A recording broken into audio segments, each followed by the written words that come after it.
ఇక గణపతి పండుగ వచ్చిందంటే మీకు ఎరికే కదా ప్రసాదాలే ప్రసాదాలు. మన దిక్కు కుడుములు ఎంత ఫేమసో నార్త్ దిక్కు ఈ మోదకాలు అంత ఫేమస్ అన్నట్టు. రెండిట్లో ఒక కామన్ పాయింట్ ఉంది. 2 స్టీమ్‌కే చేస్తాం కదా! ఆవిరికి ఉడికిస్తాం. అంటే దేవుడికి ఇప్పి మంచిగా ఇట్లా హెల్తీ ఫుడ్డే ఇష్టమేమో. సరే మా అమ్మ అయితే గిది ఎట్లా చేయాలో చూపిస్తది. మస్త్ అంటే మస్త్ ఈజీ అన్నట్టు. 2 గిలాసుల బియ్యం పిండికి 2 గిలాసుల కంటే మొత్తమని తక్కువ నీళ్లు పోసుకొని మంచిగా మరిగినంక మొత్తం అంతా ఉప్పేసుకొని ఈ పిండేసి ఉప్పుకోవాలన్నట్టు. ఒక 2 నిమిషాలు పొయ్యి మీదనే పెట్టుకోవాలి. మంచిగా ఉడుకుడుకున్నప్పుడు మెత్తగా పిసుక్కోవాలి. ఇక మీకు టేస్ట్ తగ్గట్టు బెల్లంలో మొత్తమని నీళ్ళు పోసుకొని కరిగిన తర్వాత ఒక్క చెంచా నెయ్యేసుకొని పచ్చి కొబ్బరి తురుము ఉంటది కదా! అది మంచిగా మిక్సీ పట్టుకొని అందులో వేసుకొని మొత్తం అన్ని కాజు పలుకులు కూడా గోలించుకొని వేసుకుంటే సరిపోతుంది. ఈ మోదకాల స్టాండ్ అయితే మీకు మంచిగా అన్ని ప్లాస్టిక్ దుకాణాల్లో దొరుకుతాయి. అందులో నెయ్యి రాసుకొని ఇది పిండి ఇట్లా సన్నగా పల్సగా ఒత్తుకోరు. ఎందుకంటే సప్పసప్పగా ఉంటది కదా!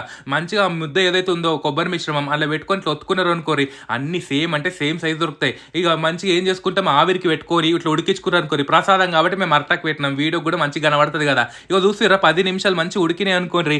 టేస్టీ టేస్టీ యమ్మీ యమ్మీ అన్ని సేమ్ ఉంటాయి. మోదకాలు రెడీ. మీరు ఈసారి కంపల్సరీ చేసుకోరి.